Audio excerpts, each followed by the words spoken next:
নমস্কাৰ, মই ডক্টৰ আব্দুল ৱাকিদ। আজি মই মোৰ কিতাপ শিহুৰ সন্ধানত লুইতেদিৰ প্ৰথমটো খণ্ড আপোনালোকলৈ আগবঢ়াব বিচাৰিছোঁ। প্ৰথমটো খণ্ডৰ নাম নিৰাপত্তাৰ আয়োজন। সিদিনা আছিল 13 ফেব্ৰুৱাৰী 2005 চন। ডিব্ৰুগড়ৰ পৰা এখন ভাড়া গাড়ী লৈ মই মোৰ 3 সহযোগী সঞ্জয় দাস, ছত্ৰপতি দাস আৰু অশোক দেক লগত লৈ মই ৰাওনা হ'লোঁ ঢলালৈ। ঢলা হ'ল তিনিচুকীয়া জিলাৰ পূব প্ৰান্তত অৱস্থিত এখন ঠাই আৰু সেই ঢলাৰ পৰা আগবাঢ়ি গ'লে ব্ৰহ্মপুত্ৰদি চৈখোৱা ঘাট পায়। চৈখোৱা ঘাটৰ তাৰ সিটো পাৰে হৈ গ'ল কুন্দিল ঘাট বা শদিয়া ঘাট। অৰ্থাৎ তেতিয়া 2005 চনত চৈখোৱা ঘাটৰ আৰু শদিয়া ঘাটৰ মাজত যথেষ্ট ফেৰী চলাচল কৰে। গতিকে মোৰ এটা এম আছিল যে আমি তাত গৈ ঢলাত গৈ আমি নাৱৰ যোগাৰ কৰিম আৰু সেই নাও লৈ আমি আমাৰ যি লক্ষ্য যে গোটেই ব্ৰহ্মপুত্ৰত ডলফিন জৰীপ কৰা, ক'ত কিমান ডলফিন আছে এই বিষয়ে জানা, তাৰ আৰম্ভণি কৰিম আমি অসম অৰুণাচল সীমান্তৰ পৰা। যিহেতু ঢলাৰ পৰা শদিয়া আৰু শদিয়াৰ পৰা আৰু আগবাঢ়ি গ'লে অসম অৰুণাচল সীমান্ত পোৱা যায়। সেইমতে যেতিয়া ঢলা বজাৰ পাওঁ তেতিয়া আবেলি হ'ল। ঢলা পাই প্ৰথম কামটো হ'ল যে ঢলাত থকা যিটো আৰ্মি কেম্প তাত গৈ আৰ্মি অফিচাৰক লগ কৰা।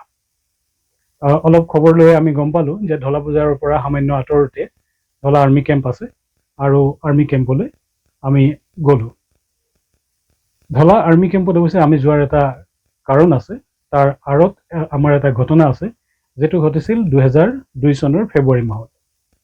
2002 চনৰ ফেব্ৰুৱাৰী মাহৰ প্ৰায় 2 সপ্তাহ মই মোৰ বন্ধু ডক্টৰ ফিৰোজ আহমেদ, ডক্টৰ অভিজিত দাস আৰু ডক্টৰ উত্তম বৰুৱা আৰু আমি 4জনে মিলি ভাৰত চীন সীমান্তৱৰ্তী আংগ্ৰাম ভেলী, মিপিডন ভেলী আদিত আমি এটা চৰাইৰ জৰীপ কৰিছিলোঁ।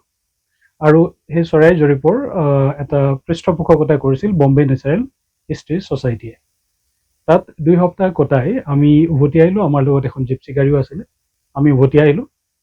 আহি ডিব্ৰুগড়ত যিহেতু মোৰ ভাড়াঘৰ আছিল, তাত ৰাতিটো কটাই ৰাতিপুৱা ফিৰোজ, অভিজিত আৰু উত্তমে বিদায় ল'লে গুৱাহাটী অভিমুখে। মই গ'লোঁ ডিব্ৰুগড় বিশ্ববিদ্যালয়ত থকা মোৰ গৱেষণাগাৰলৈ, যিহেতু মই তেতিয়া মোৰ PhD কাম কৰি আছোঁ। কিন্তু যেতিয়া মই ইউনিভাৰ্চিটিৰ পৰা উভতি আহিলোঁ, উভতি আহি যেতিয়া মোৰ ৰুমৰ আগত দেখোঁ যে এখন আৰ্মি গাড়ী ৰখি আছে। আৰ্মি গাড়ী কিয় ৰখি আছে মোৰ অলপ কৌতূহল জন্মিল। কিন্তু মই যেতিয়া গৈ পাওঁ তেতিয়া কেইবাজনো আৰ্মি তাতে আছিল আৰু এজন অফিচাৰ যেন লগা আৰ্মি মোৰ ফালে আগবাঢ়ি আহি পেলাই তেওঁ মোক সুধিলে যে মই আব্দুল ৱাকিদ নেকি? মই হয় বুলি ক'লোঁ। তেতিয়া তেওঁ পৰিচয় দিলে যে তেওঁ লেফটেনেণ্ট ধৰমবীৰ আৰু তেওঁৰ ক'লে যে তেওঁৰ লগত মই তেতিয়াই ডিব্ৰুগড়ত পল্টন বজাৰত থকা আৰ্মি হেডকোৱাৰ্টাৰলৈ যাব লাগে। কথাটো মোৰ কাৰণে অলপ আচৰিত আছিল যে আৰ্মিৰ লগততো মোৰ একো তেনেকুৱা কাম নাই বা তেনেকুৱা ধৰণৰ কোনো ঘটনা ঘটা নাই, গতিকে মই কিয় যাব লাগে।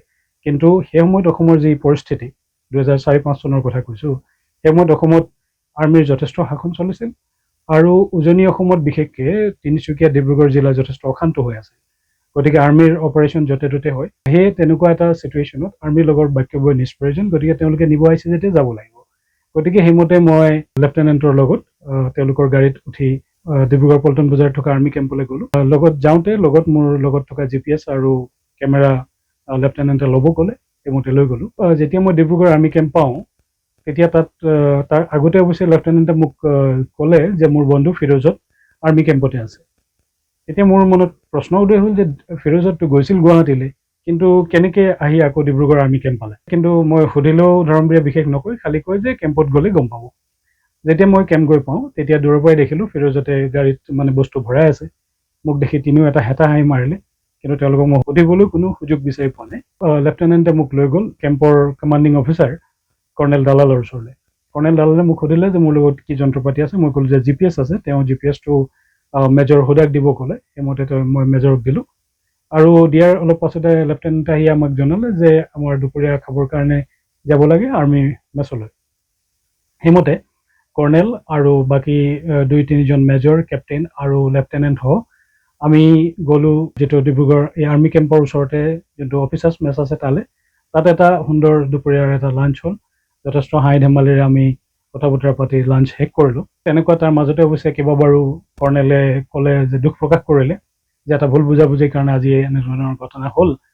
গতিকে ইন ফিউচাৰ যদি তেনেকুৱা যাতে ঘটনা নঘটে তাৰ কাৰণে তেওঁলোকেও চেষ্টা ল'ব আৰু আমাক যদি কেতিয়াবা কিবা আৰ্মিৰ সহায়ৰ প্ৰয়োজন হয় তেতিয়া সেইমতে আমি তেওঁলোকক যোগাযোগ কৰিলে হ'ব।